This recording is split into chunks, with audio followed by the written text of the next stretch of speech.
In 1996, this reporter Susan Walsh stepped out of her apartment and was never seen again. She was investigating an underground vampire cult, and the question is her disappearance just a coincidence, or did she get too close to the truth? So Susan was a journalist and an exotic dancer in New York City, and she would write about these exotic subcultures. You already know what it is. It's your boy Laid Back with another reaction, another review, another episode. Hey, TikTok, you up to bat? Wow. It's your boy Laid Back. Welcome back to my channel. Hey, two things we got to do. You got to hit that subscribe button. I'm drinking this water. You already know what it is, man. Think rich 2026. Think rich in 2026. Make sure you hit the like button. Make sure you hit the notification bell. Stay up to date with all the videos. We back with another one, man. Hey, before we get into it, make sure y'all tap into my TikTok, man. We doing a lot of cool stuff over there. Live trash or past panels, good conversation, just good vibes, good energy. Tap into my TikTok, bro. It's fire. But we back with another one. We got a celebrities that disappeared. Creepy stuff going on. You make it to the end of this one, you're a real one for real. Make sure you put that in the comments. Let's go ahead and get into it. Fire Squad, what's popping? Let's get it. Before we get back into the video, I want to tell you guys a quick and easy way that you can make money just by playing games on your phone.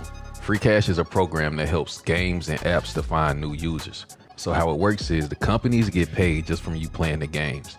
But where Free Cash comes in is they take some of that money and they reroute it to you. Now, this is not a get rich quick scheme. You actually have to play the games to actually get the money. So you can either hit the link in my description or you can use a QR code on the screen. Super easy to sign up. All you need is an email and a password. If you use the link, they'll give you $5 immediately to your account, credited to your account by using the link. And it's super easy to withdraw. You can either withdraw through Bitcoin, PayPal, or bank transfer. Super easy. Most people is making like $10 to $20 a day. But if you got some time, you can really lock in. You can see that this game right here is paying $1,020 just to complete it. So it's games out there where you can make some money for real. But you got to lock in and put the time in though. So if you already use your phone to play games and stuff like that, let that phone actually make some money for you too. So make sure you hit that link in the description, hit the QR code, make some easy money, man. Shout out to the squad. Peace. In July of 2002, Michael Jordan's teammate mysteriously disappeared, and to this day, he's never been found. See, this is NBA champion Brian Williams, who once had the largest contract in Detroit Pistons history. Really? And although it's been over 22 years since he disappeared off the coast of Tahiti, there's still many more questions than answers over what happened on his boat. So Brian was selected 10th overall in the 91 NBA draft, and in 96 with the Clippers, he had a breakout season averaging 16 points per game. He then joined the Bulls in 97, where he averaged over 20 minutes per game in the finals. And he was an important reason why Jordan won his 5th title. Now in 98, Brian Williams switched his name to Bison Dele to honor his Native American and African roots, and that's also when he signed a $50 million 7-year contract with the Pistons. At 28 years old, the 6'11 center had all the potential in the world, but he just did not love playing basketball. And that's why in 2000, he suddenly retired from the NBA. He gave up $30 million of his contract so he could travel the globe. With only a backpack, he traveled through India, Indonesia, Europe, all these places by himself. And in 2001, when Michael Jordan reached out to him and asked if he wanted to play on the Wizards, Bison turned him down. Instead, he paid $1 million for a 55-foot boat in Australia, and he started sailing around the world with his girlfriend Serena. But what he didn't know was when he left on July 6, 2002 from Tahiti to go to Hawaii, that would be the last trip of his life. 4 people left shore on that boat. Bison, his girlfriend, his brother Miles, and a captain. But only his brother, Miles DeBoard, returned. A couple months later, that September, Bison's boat was found repainted with a new name. There was also repaired bullet holes. Now, at the same time Bison was missing, his brother Miles was caught in Arizona impersonating him, trying to buy $150,000 in gold. Miles DeBoard then fled to Mexico and passed away shortly after from an overdose. According to Miles, his girlfriend, he told her what happened on that boat. He said the 3 others passed away because Bison started a fight. However, the evidence we have shows there was more to the story. Right before that final trip, Miles spent $200 on weights. And on July 7th, from the boat, he made a mysterious phone call. Miles was broke, so was he doing it for his brother's money? Was he jealous of his older brother and didn't want to be in his shadows anymore? Unfortunately, we will never know, and for more stories, just drop a follow. Do your own research. This is gonna be interesting. This is singer-songwriter Connie Converse, who has been missing for 49 years, disappearing in August of 1974. Buckle up, this story is wild. Raised ultra-religious in New Hampshire, Converse had a sheltered life until moving to New York City in the mid-1940s. She settled in Greenwich Village, which for a singer and musician at the time was the Mecca.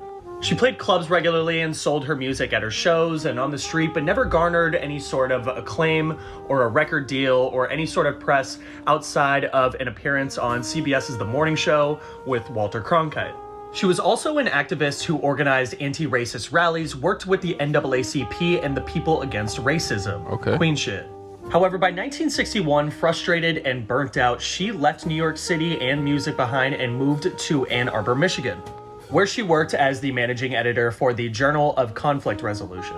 After this move, her behavior took a depressive turn and she frequently turned towards alcohol. According to her brother Philip and some friends, Converse was a lonely soul who never engaged in a romantic relationship. By 1973, Converse was at an all-time low. She actually lost her job due to her anti-racist allyship when she came under the scrutiny of HUAC, which is the House of Un-American Activities Committee.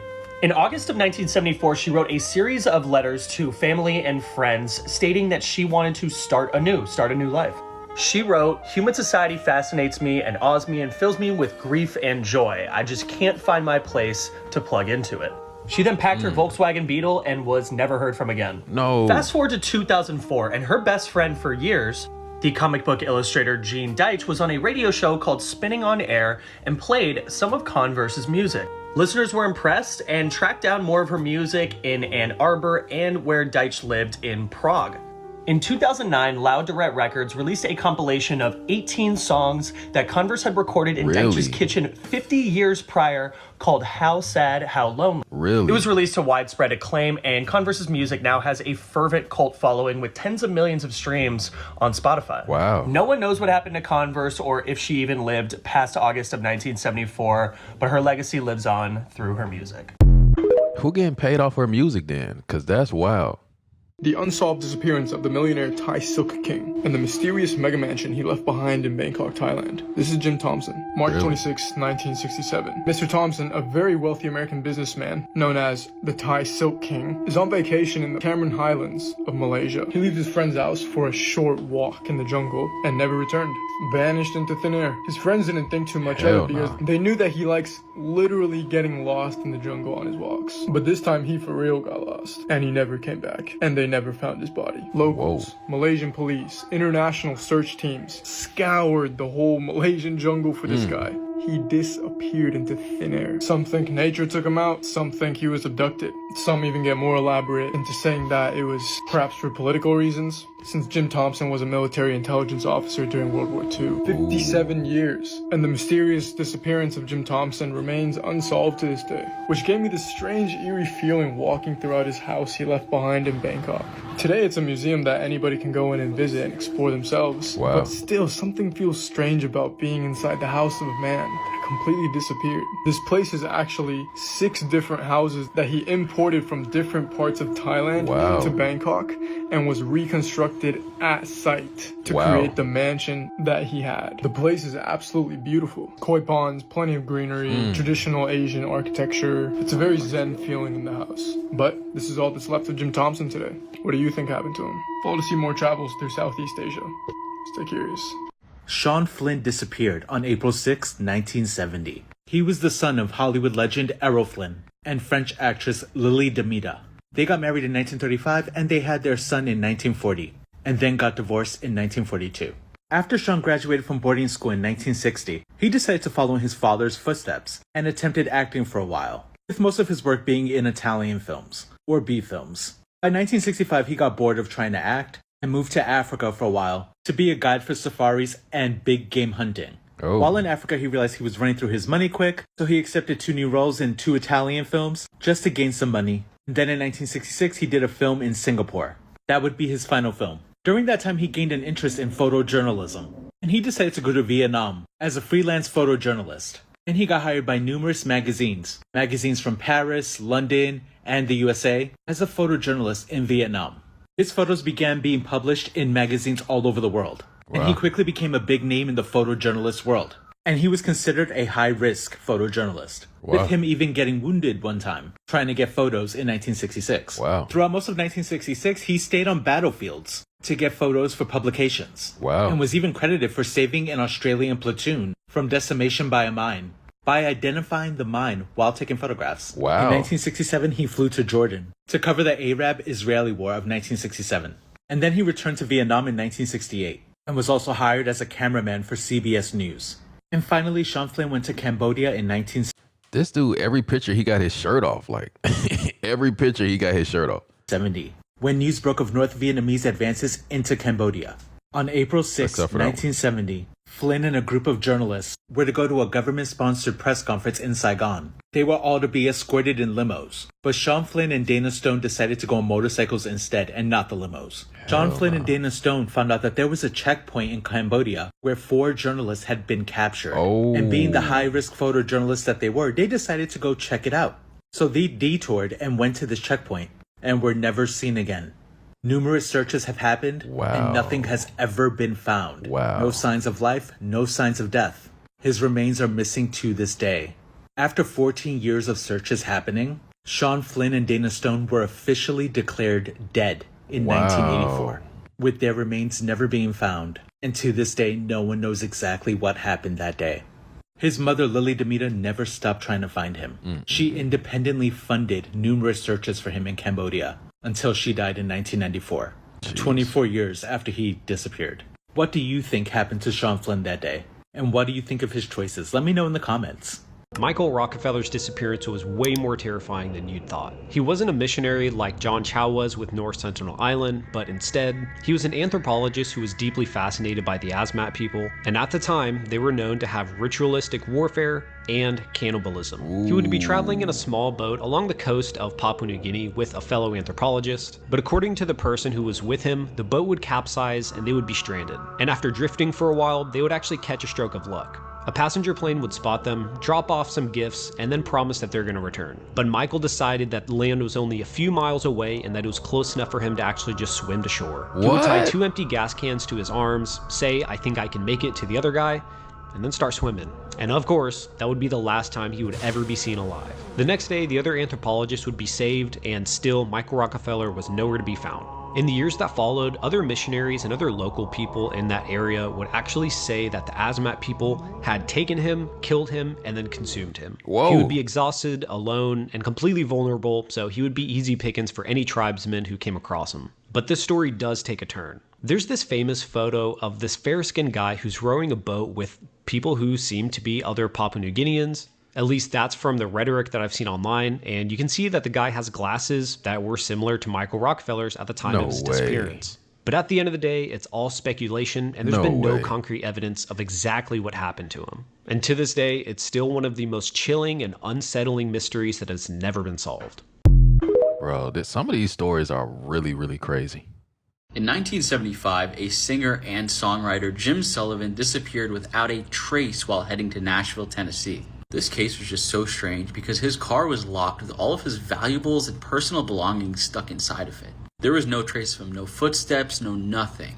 The last location he was seen in was a remote location in Santa Rosa, New Mexico. There were 2 big speculations. With singers and songwriters back in the day, they had a lot of mafia funding or gang funding in general, so people believe that the mafia took him out maybe with a hitman or something. Others believe that he was abducted by aliens because this was New Mexico and this was 20 years after the whole Roswell incident happened as well. And disappearing without a semblance of a trace is pretty odd. This Jim Sullivan guy was also pretty popular. People loved his music. His first album was UFO. That was the title, which is why a lot of people speculate he was abducted by aliens. People say that maybe he was trying to send a message that they were coming for him. Jim's music was not taking off like he wanted to, so he started drinking a lot. Him and his wife would end up separating. However, they kept in contact all the time, and then he just said he was going to go get a job and drive to Nashville, Tennessee, playing music there or just getting any kind of job there. Now here's where things get really weird. So the drive to Los Angeles, where he was from, all the way to Tennessee is going to be really, really long. That's a long He drove drive. 15 hours straight, checked into a motel. Many claimed he didn't even sleep at the motel. Apparently he bought a bottle of vodka too and started heading south, still driving. A man apparently saw Jim Sullivan on the road. I'm not sure what happened to his car at that point, and offered him a ride, and then after that he was never seen again. His car was found at the Jannetty family ranch, and everything was in there, all of his belongings, even his 12-string guitar. The guitar is the weird part for me here, because why would a musician leave behind their instrument, especially going to Nashville, Tennessee? The music scene is popping over there. Like, obviously he's going there for work. Why would he leave that behind? The police searched the entire area. His brothers came out. The magazine was saying, where's Jim? No leads developed. And then they found a decomposing body a few miles away from where he was last seen. However, it was not identified to be Jim. It was somebody else. Whoa. Like I said, the two theories are that the mafia got him. Apparently, people are saying the Jannetty family had ties with the mafia, or they speculated that. Jim saw something he shouldn't have seen, and then they offed him. Jeez. Which honestly, that would kind of explain a lot, or they could have just, offed him for fun. They didn't even have ties with the mafia. The other thing being alien abduction, I don't know about that. Others are claiming the police officers probably killed him, mistaking him for a hippie, which police officers did not like hippies back in the day, so maybe they shot him and covered it up. Maybe that decomposing male body they found was Jim's body after all, but the police officers didn't want to take the heat for that, so they said it wasn't him. I could definitely find that believable, and that's happened in multiple other true crime stories too. Wow. Jim's album UFO talked about driving on the desert roads and getting taken by aliens, which is very ironic because he was driving on a desert road and he disappeared without a trace. His son, Chris Sullivan, is still alive today, and he hopes the mystery of his father will soon be solved, and I hope so too. But for now, this case remains cold. Let me know your thoughts about this story, guys. What happened to British aristocrat Lord Lucan? People have been scouring the globe for this guy for 49 years after his children's 29-year-old nanny was found murdered in 1974. But here's the thing. What? Lord Lucan, who was declared dead in 1999, might have just been discovered living in Australia thanks to AI facial technology. No Lord way. Lucan, whose real name was John Bingham, was the 7th Earl of Lucan and a major socialite of British aristocracy at the time. He was wealthy, popular, and charismatic, and he was said to have an appetite for luxurious and decadent things like Russian vodka, powerboats, and cars. Those indulgences also included gambling, and thanks to his vice, he found himself in debt, staring down a divorce from his wife and without custody of his kids. On the night of November 7, 1974, Bingham's wife, Veronica, found the nanny, Sandra Rivet, lying dead in the basement of her home outside London, bludgeoned by a lead pipe. Veronica claimed that she was also attacked, but managed to escape to a nearby pub, where she said a murderer was in her house and had killed the nanny. Many have speculated that Bingham snuck into the house to kill his wife, but ended up killing Rivet by mistake while in the dark of the basement. A year after the incident, an inquest jury found Bingham guilty of Rivet's murder. But after the night of November 7, 1974, Bingham was allegedly never seen or heard from again. Last year, though, computer scientist and University of Bradford professor Hassan Ugail developed a type of AI facial recognition technology he says might have actually found Bingham. Ugail, with the help of Sandra Rivet's son, Neil Berriman, compared photos of Bingham from the time of the murder to photos of a man living in a Buddhist community in Australia who was suspected to be the aristocrat. After comparing the photos, Ugail's algorithm came to the conclusion that these pictures belong to the same individual or someone who looks extremely like them, like identical twins. Ugail says that while it's impossible to definitively say it's Bingham, the issue should be certainly looked into further. According to The Guardian, the caregivers for the 87-year-old Australian denied he was Bingham, and it's unclear if any further investigations will occur. But for now, people will continue to wonder. Bro, these stories are crazy. Would you believe over 100 years ago, this chick was like the Taylor Swift, Beyonce, or Lady Gaga of her time? Okay. She was arguably one of the most famous women in America in the 1920s. Forget Clara Bow, Mary Pickford. This was Amy Semple McPherson. Amy was a pastor, and she founded one of the first megachurches in the U.S. It's called the Angelus Temple in LA. It's still there, and it seats over 5,000 people, which was consistently packed. These were not quiet, traditional sermons. She staged elaborate productions with costume, props, lighting, dramatic storytelling. She did the very most, and people lined up for hours to be able to see her sermons. Newspapers covered her every move. Fans collected her photos. She even had her own religious radio show reaching audiences across America. Really? Amy was born on October 9th, 1890 in Ontario, Canada. She was a Libra. When she was 17, she met a Pentecostal missionary from Ireland. His name was Robert Semple, and they got married when she was 18. She dedicated her life to Jesus, and she and her husband traveled to China to start preaching the word. They both contracted malaria. Boom, she recovered. He didn't. He passed away. And a few months later, she gave birth to their daughter, Roberta. She and her daughter returned back to the States. And 2 years later, she meets an accountant named Harold McPherson. And they fall in love, so they get married. Together, they had a son named Rolf, but Amy felt that the Lord was calling her and that she needed to preach. So she bounces. She takes her son and she bounces to go preach the word all over the U.S. Her husband, Harold, went to go find Amy and their son to bring them back home. But when he found her and listened to her preach, he was like, hold up, wait a minute. She's pretty good. So he decided to join her. They sold their house and they started traveling by car, and they would set up revival tents and they were just spreading the word. But after a while, Harold was like, this isn't for me.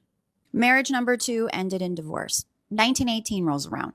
Both Amy and her daughter, Roberta, catch the flu. And she's hearing voices from God telling her, go to Los Angeles. Amy, her kids, and her mother start hitting the road, Jack, okay? And along the way, she is preaching the word. And people cannot get enough of this woman. She is charismatic. She is charming. They are addicted to her words. Once in LA, she preaches at a revival. There are over 1,000 people and they love it. They love every single word she says. So they build her a home and they begin to raise money so that she can open her own church. She was incredibly media savvy. She was glamorous. She drove a convertible. She wore some fly clothing.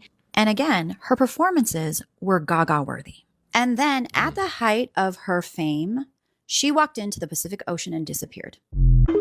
What? In 1913, one of the most famous authors in the United States hopped on a horse and rode off into Mexico, never to be seen again. Whatever happened to Ambrose Bierce remains an unsolved mystery to this day. At the ripe age of 71, Bierce announced that he was leaving his home in the Bay Area and going south to Mexico to try to witness the Mexican Revolution and to meet Pancho Villa. And aside from a few letters written back to friends, there's no conclusive evidence about what exactly happened to him. Today, when he's remembered at all, Bierce is remembered as a master of the short story who built on his experiences fighting in the Civil War. He fought in the battles of Shiloh, Chickamauga, and the Battle of Kennesaw Mountain, where he received a severe head injury. By the time the septuagenarian saddled up in El Paso and rode off into Juarez, Bierce was known back in San Francisco as a pistol-toting barfly with a sharp tongue and a bad temper. And in one of his final letters, he wrote, "Goodbye. If you hear of me being stood up against a Mexican stone wall and shot to rags, please know that I think that it's a pretty good way to depart this life. It beats old age, disease, or falling down the cellar stairs.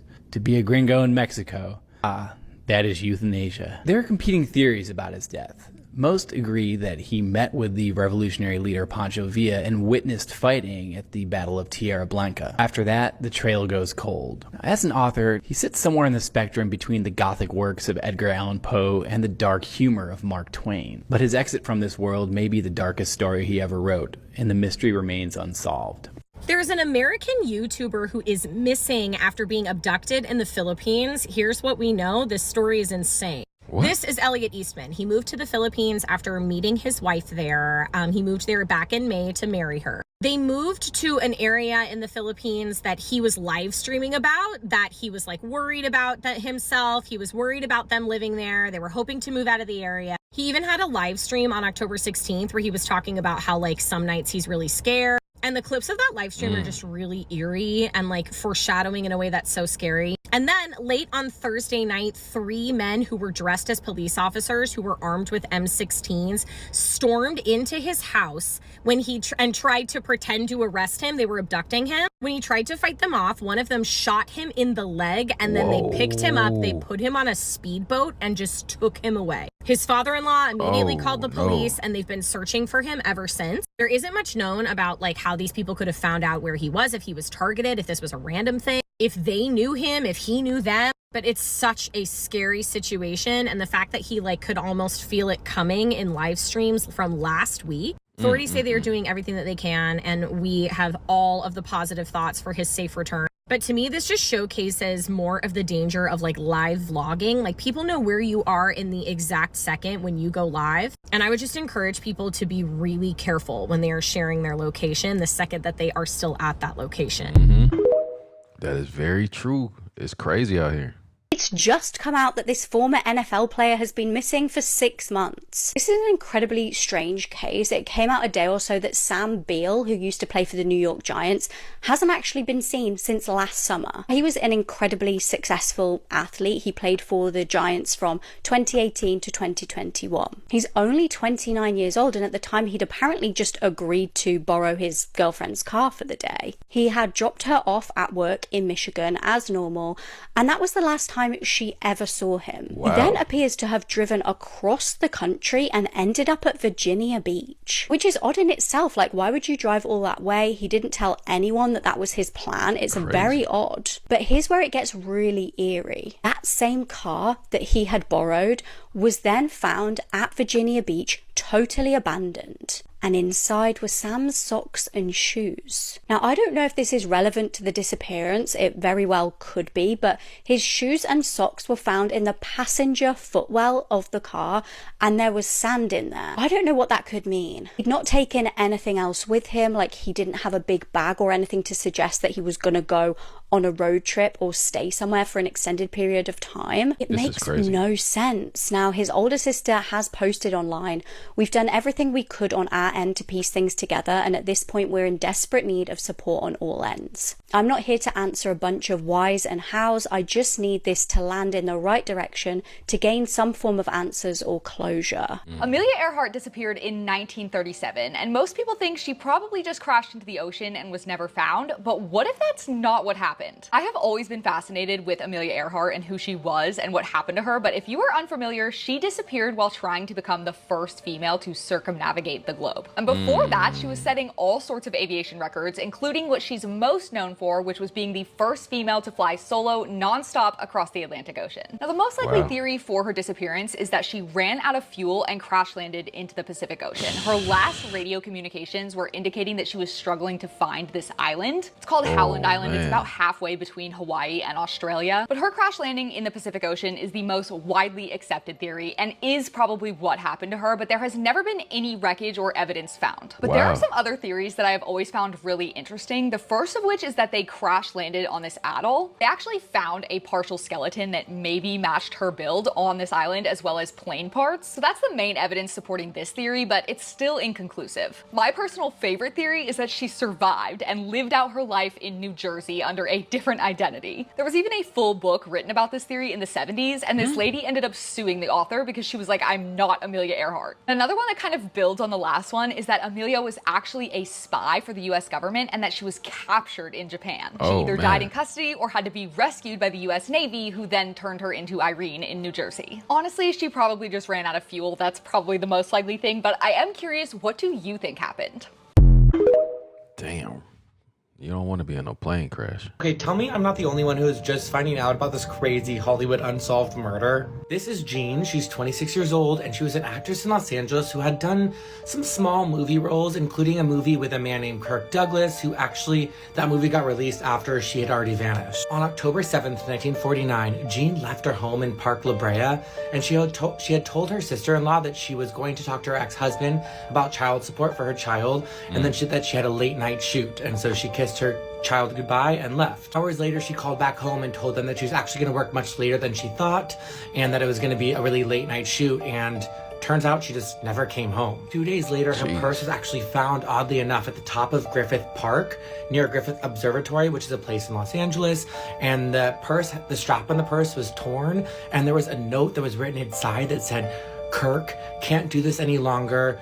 I'm going to see Dr. Scott. It will be better this way," or something. But she named Kurt and Dr. Scott. They first called her husband Dexter to obviously investigate him, but he had an alibi that completely checked out, so he was in the clear. Then they called Kirk Douglas because the note had the name Kirk on it, and he insisted that he hardly even knew her and that he kind of remembers meeting her on the set of the movie, but it was in passing and it wasn't anything remarkable. Obviously, there are some comparisons with the Black Dahlia case, and also there's a lot of theories. Like, there's this one theory that she was tied to this man who ended up disappearing like 2 days after her, and so there's theories that they ran off together, but to this day she still is considered a missing persons report, and there is no theories or no conclusions as to what happened to her. Dang. One of the biggest mysteries in modern Welsh times is the disappearance of the rock star Richie Edwards. As the guitarist of the cult Welsh rock band Manic Street Preachers, Edwards was increasingly becoming more well known.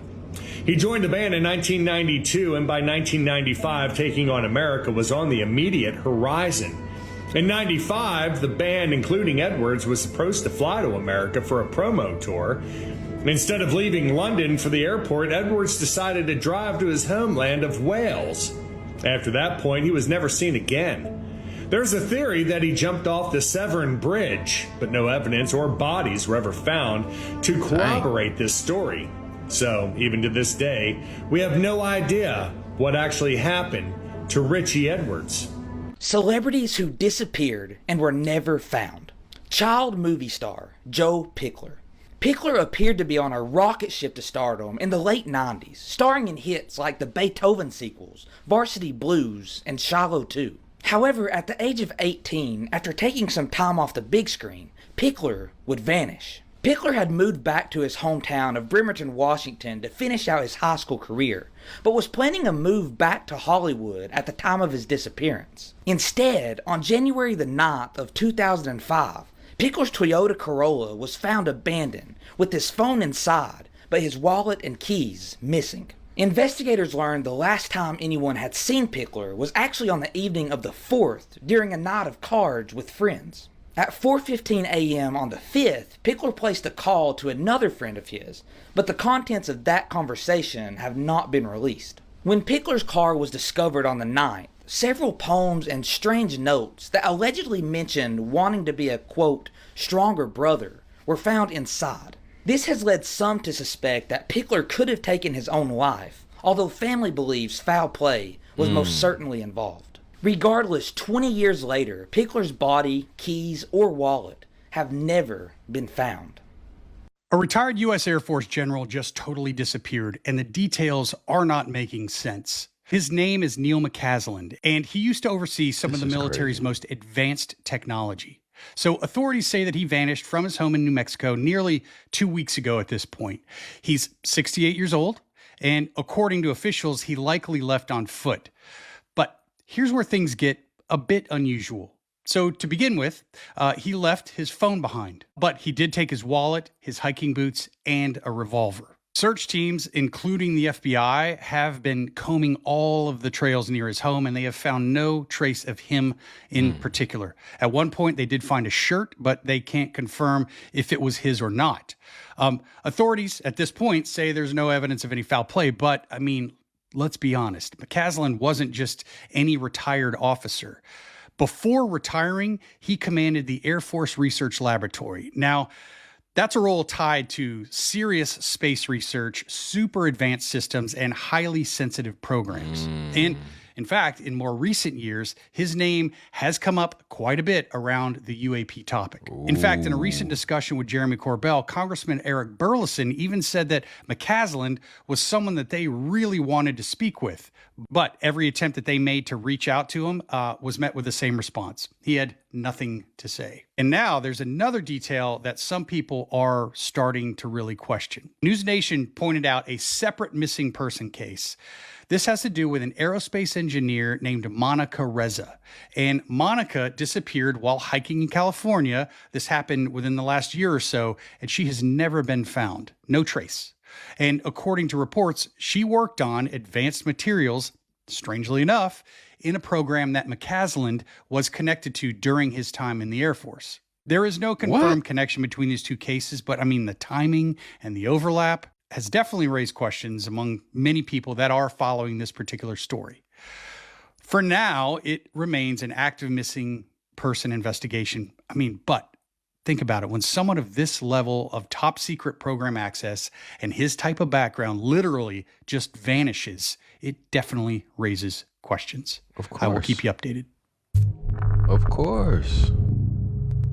It is feared that the Prime Minister has drowned. Not many can say their country's leader has disappeared, but on this day in 1967, Australian Prime Minister Harold Holt went for a swim, never to be seen again. His disappearance shocked the nation, and it became one of the largest search and rescue efforts in Australia's history, but his body was never recovered. While on holiday in Victoria's Mornington Peninsula, Holt dove into a secluded beach with a friend and seemingly vanished. They asked us to rescue a diver who was supposedly lost. Look, it was like being inside a washing machine. Because his body was never found, and he was known to be a strong swimmer, questions surrounding his disappearance fueled conspiracy theories. One even suggesting that the PM was a Chinese spy who was taken away by a submarine. Another that he was assassinated by the CIA. He had been the nation's leader for just under 2 years before his death. Holt was the first Prime Minister to challenge Australia's racist White Australia policy and controversially increase the country's involvement in the Vietnam War. And to commemorate the Prime Minister who disappeared and is thought to have drowned, Australia named a pool after him. It's crazy. This is the tragic story of a child author named Barbara Newhall Follett. Barbara Newhall Follett was a child prodigy living in New York City. By the time she was 5, she was tapping on the typewriter that her dad had. She was written about in Harper's Bazaar as being this child prodigy, and she wrote a tale called The Life of the Spinning Wheel, The Rocking Horse, and the Rabbit. By the time she was 8, she would spend the entire day writing, and she would write about 4,000 words a day. But she had written a book called The House Without Windows. It was this tale about this family or a child who ran away from loneliness to find companions in the woods, animal friends mainly. Dad submitted the story to the New York Times, and she was given a full spread in the paper. She was featured on the front page, and then the Saturday Review of Literature found the book almost unbearably beautiful. When she was a little bit older, her dad left her mom and her, and it was devastating. Ends up marrying this guy when she's just a teenager. He's cheating, and then by the time it's 1939, she just left. She was only 25 when she disappeared and was never seen again. Bro, some of these stories are crazy. Did you guys know that Johnny Depp had a lawsuit filed against him by an old business partner? However, days before he was due to go into court, the business partner went missing and is presumed to be murdered. So I wasn't going to poke this bear, but sometimes in a case, it just deserves to be poked, and fuck it. So today we're talking about Anthony Fox. In 1993, he met a man called Johnny Depp. You may be familiar with his name. Johnny Depp and his musician friend Chuck E. Wise went into business with Anthony Fox. And this business that they opened was a club called the Viper Room. And to be honest with you, it was just an instant success and became the ultimate celebrity hangout. For on Halloween night, someone died there. And this person was one of Hollywood's brightest stars at the time, River Phoenix. Then everything sort of went downhill for the club from there. However, in the year of 2000, Anthony Fox filed a lawsuit against Johnny Depp. In this lawsuit, it says that Johnny Depp defrauded him of millions of dollars in club money. And this is where it gets even weirder, because days before they were due in court, Anthony Fox goes missing, without a trace. It was until police found his truck abandoned, and a body was never found, but it's likely that he was, done. This case has been going on for years now, and I bet you hadn't heard of it, even with all the stuff in the Johnny Depp trial before. But yeah, let me know your thoughts below, because I swear this case has been wiped from the earth. TikTokers who have gone missing. In April of 2020, Andrew Dawson posted this TikTok video, where he noticed and recorded a strange figure on top of a mountain on his drive home from work. Andrew describes the figure as a possible giant. He mentioned that on 2 different occasions. CIA agents told him to leave the area for trespassing. On May 12th, 2020, he suddenly disappeared without a trace. And still to this day, no one has any idea what actually happened to him. People have speculated that his disappearance has something to do with the video he recorded of said giant. The case itself is extremely strange. I wouldn't put it past the CIA to do something to him. It seems as though he saw something most people probably weren't supposed to yet. I can follow for more. Bro, you gotta be careful out here moving around, bro. In November of 2006, as actress Leah Remini arrived at the 15th century Italian castle ceremony to see fellow Scientologist Tom Cruise marry Katie Holmes, she had just one question upon seeing the infamous and secretive leader of their movement, David Miscavige. Where is Shelley? When the creator of Scientology, L. Ron Hubbard, died in 1986, his chosen heir, David Miscavige, took the throne, and along with him, his wife, Shelley Miscavige, who had been a member of Scientology since she was 12 years old, the two meeting while serving in the religion's strangely paramilitary-esque Sea Org division. If you're unfamiliar with Scientology, it's a religion created in 1953 by science fiction writer L. Ron Hubbard. Though I'm sure the religion has helped many people, there have also been several high-profile allegations of abuse, poor working conditions, financial control, and worse. The parishioners of the church must pay increasingly exuberant fees for the treatment sessions in effort to go clear, a process which is supposed to help remove trauma. Some members working their entire lives doing menial labor jobs and living on the church campuses. Scientology has become infamous over the years for allegedly utilizing extremely hostile and invasive tactics to discredit and defame any former members or investigators in fear of the public finding out what goes on within the church. The group owns over $400 million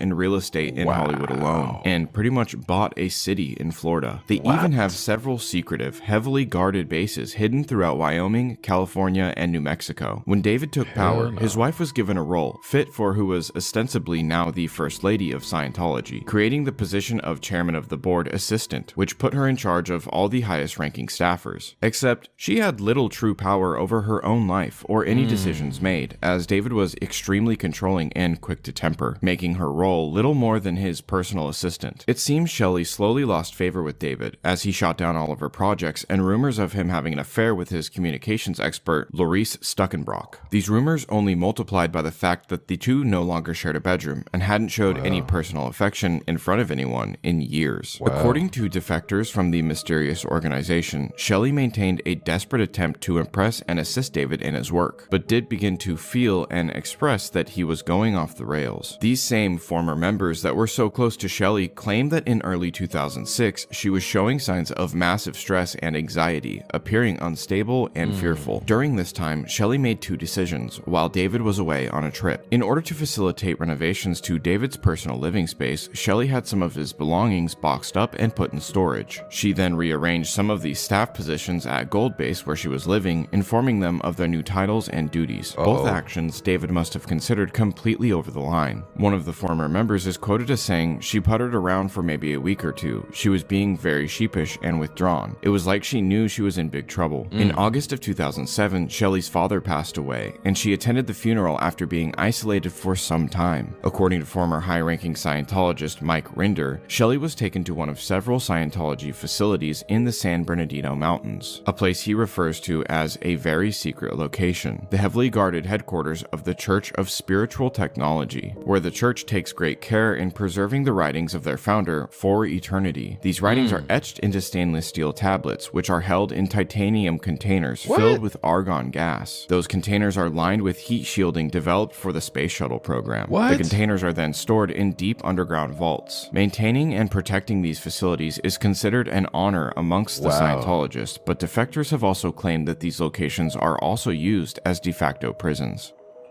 It's been roughly 15 years since Shelley has been seen in public. How long were you in Florida for?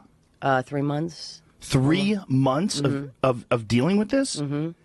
3 months? Every day for 3 months? I had to write apology letters. 90 days? So you're there for 90 days, all you're talking about is Tom Cruise's It was during my hiatus on King of Holy Queens. shit. Yeah. That's what I'm doing most of the time. I get these reports, I'm sent to Florida immediately, the Mecca, the hub of Scientology. Clearwater. That's right. For interrogations. No, and I mean like interrogations. So you have to fly out there. I fly out there.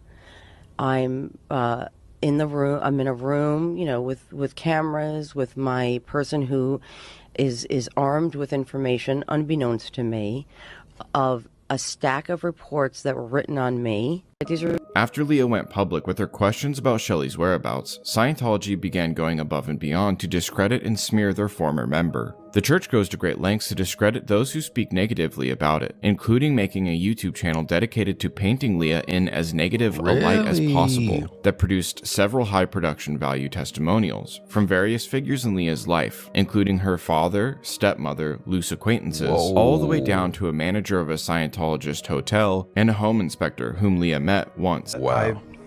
In the 10,000 inspections I've dealt with, I've probably dealt with maybe 3 people that I would consider to be truly,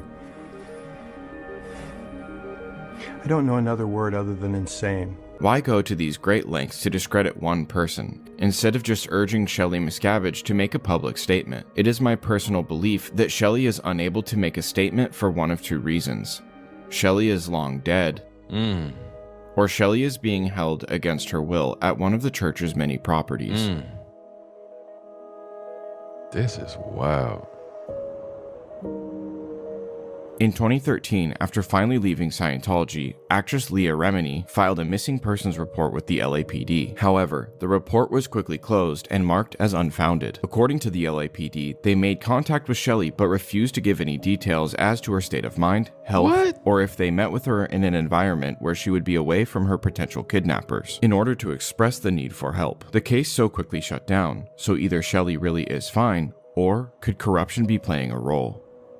In early November 2022, Leah Remini took to Twitter to provide a potentially disturbing update regarding her search for Shelley Miscavige, detailing how the captain who was in charge of the Hollywood division at the time Leah filed the missing persons report has ties to Scientology. Here's him accepting a $20,000 check from Scientology to an LAPD charity. And not only that, but Corey is now being investigated for providing confidential information to top CBS executives, which means he was allegedly selling confidential information to a television network. If he was willing to do that, it's not much of a logic leap to understand how easy it would have been to influence the LAPD's response to Leah's missing persons report. Leah also posted this picture of LAPD Lieutenant Andre Dawson, the detective in charge of her missing persons report into Shelley Miscavige, who also has connections to Scientology. Here he is speaking at Scientology's Celebrity Center at an event about human trafficking. Come on, man.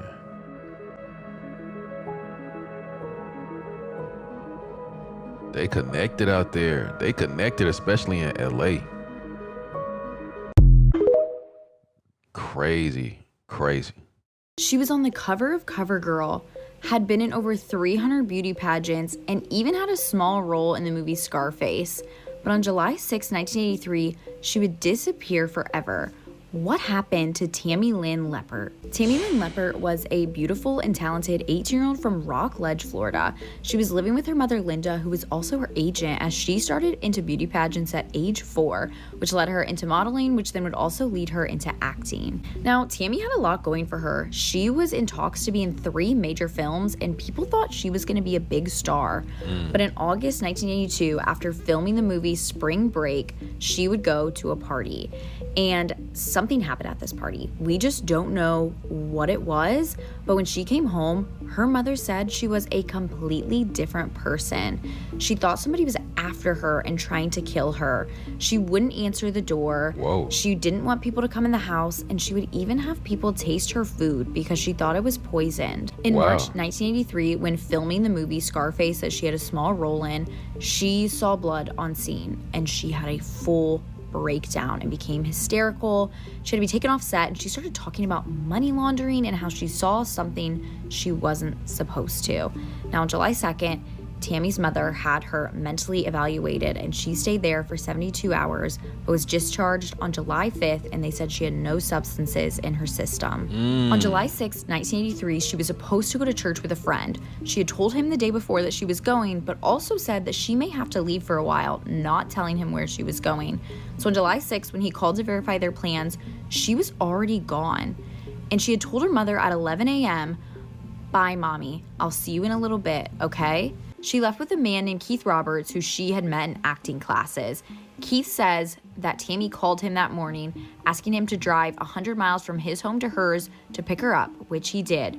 And they drove around Cocoa Beach then, and she confided in him that she was scared for her life and thought somebody was after her.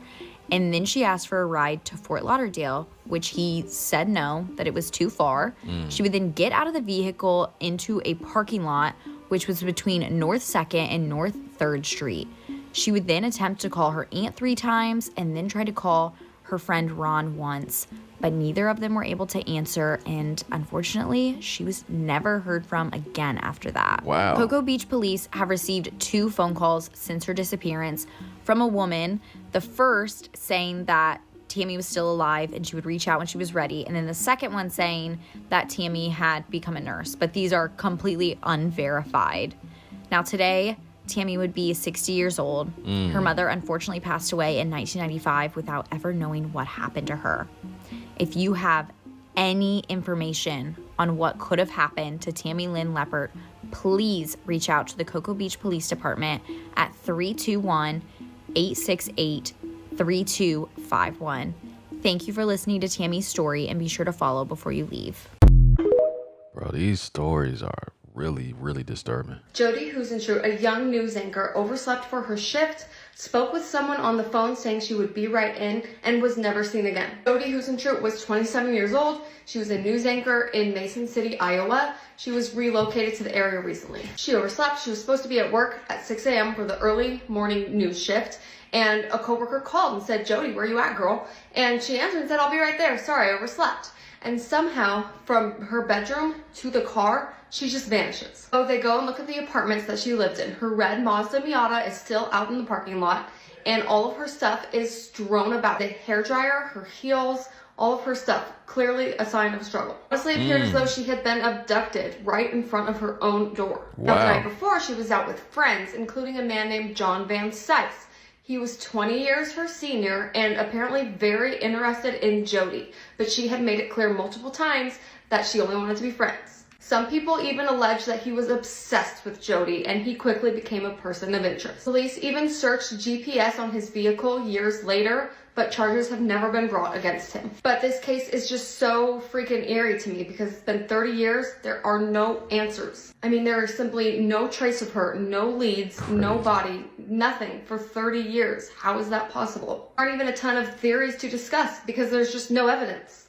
The two theories are basically it was either John Van Sice or someone laying in wait who had been watching Jody and knew her routine. Maybe a crazed fan? Either way, it's been 30 years. Jody's family has never gotten closure. We have never gotten answers. There's just not even been a trace of evidence. So no one has any idea what happened to Jody Huisentruit. Follow me for more true crime stories and updates like this. Celebrities who disappeared and were never found. Former NBA prospect and Harlem Globetrotter, Rico Harris. Rico Harris was the definition of larger than life, towering at 6'9" and 300 pounds. That's in part what makes Harris's disappearance so hard to fathom. In October of 2014, after injuries, drug addiction, and alcoholism had derailed his full basketball potential, Harris decided to move 1,100 miles from his hometown of LA to Seattle, Washington, to join his long-time, long-distance girlfriend and essentially start a new life. At 1 a.m. on the 10th, Harris would tell his mother and brother goodbye and begin the trek north. At around 10 a.m., Rico made 2 phone calls, one to his mother and one to his girlfriend, updating them on the progress of his trip and informing them he was going to pull over near Sacramento to rest a while. No one was able to reach Rico after this point, and once he missed his job interview in Seattle the following day, Rico's family contacted police. 4 days after anyone had heard from Rico, his Nissan Maxima was located by a deputy just north of Sacramento, near an area referred to as Cache Creek Canyon. His vehicle had CDs, credit cards, and papers strewn throughout it, but no sign of the 6'9" Rico. After a 3-day search of the area, which included all-terrain vehicles, helicopters, thermographic cameras, and even canines, investigators determined Harris was not in the area. In turn, police would tow Rico Harris's car and began processing it for evidence. 4 more days would go by when someone driving through Cache Creek Canyon reported seeing a large man fitting Rico's description near the parking lot where his car was towed from. Police were dumbfounded when they went back to the parking lot and sure enough found fresh size 18 shoe prints. Whoa. Investigators were also able to locate Rico's backpack, which had inside it his phone and charger. The items were found by the roadway some 2 miles from where Rico's car was abandoned. After another week of intense searching of the area, baffled police would decide to dial back their efforts. It's now been 11 years since anyone has seen Rico Harris. Some celebrity deaths are a moment's headlines, discussed for a few days, and then everyone moves on. Others become a defining moment of a generation. And 81 years ago, one such celebrity was Bandleader Glenn Miller, whose plane was lost over the English Channel. He was in the U.S. Army Air Corps, and he was enlisted, but he was entertaining the troops as part of his work.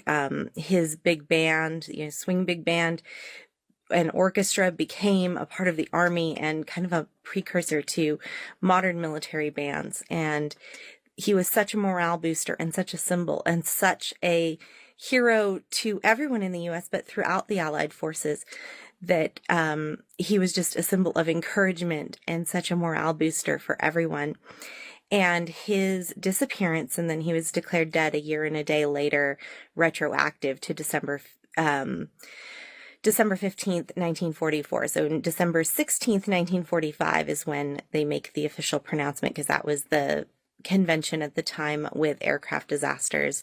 He was declared and dead, but he was such a hero to so many. And of course, everyone knew that he wouldn't be recovered and all of that. It was pretty obvious fairly early on. And so many people of that generation, including one of my grandmothers, my figure skating coach, so many people talked about him and the loss of him as just such a low point in the war, because he'd been such a rallying point for everyone and someone who brought so much cheer. And then for it to happen right at Christmas, you know, right at a time when the tide of the war had really turned after D-Day, and there was so much hope that things would be over soon and that this would be the last Christmas of the war, as it ended up being. You know, there was just all this hope in the air, and then Glenn Miller's plane was lost, and it was just kind of this difficult, dark moment. But the thing is, he did leave so much music behind, and we're still listening to it. We're still loving it. It's still bringing us a ton of joy. So next time you hear his music on the radio or on Spotify, or you watch the movie made about his life, The Glenn Miller Story, or you see him in movies, because he was definitely a huge celebrity before the war as well, remember him and remember the joy that he brought to so many, even in the darkest of times. And maybe that's something we need right now a little bit.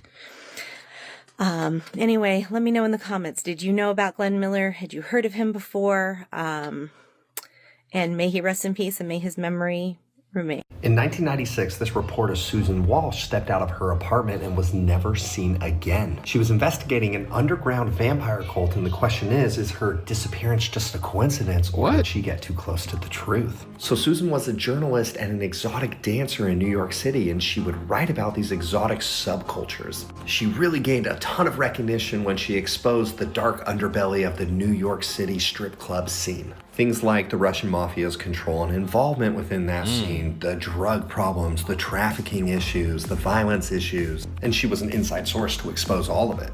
But years after all this, she started looking into these underground vampire communities within NYC. Now, these weren't just people playing dress up. These were people who would allegedly drink blood, practice very, very dark rituals, and you're never gonna believe it, but were also connected to sex trafficking, drugs, and a lot of different other things. Even mind control experiments. And they were connected to this mind control, okay?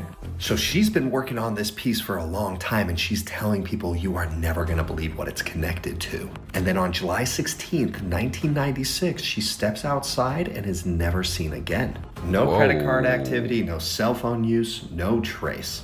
Now, some people reported that before she disappeared, she was acting very anxious and paranoid, saying that she knows that she was being followed, that she was being watched. So what happened? Well, the police suggest it could just be a random crime, which I think is like the least likely scenario. Some theories say that she disappeared on purpose and is still just living here in plain sight. Some theories think that she was looking into MK Ultra and it was the government that disappeared her. Another theory is that it was the human trafficking connection, and maybe it was the mob or those groups that decided it was time to take her out. And the final was that the vampire community did it because they didn't want her to reveal what they were doing. My question is, did you know about this story, and what do you think happened? All right, squad, that was another TikTok compilation, man. Crazy celebrities disappearing. Like, you made it this far, you a real one for real. Some of these stories are completely crazy, bro.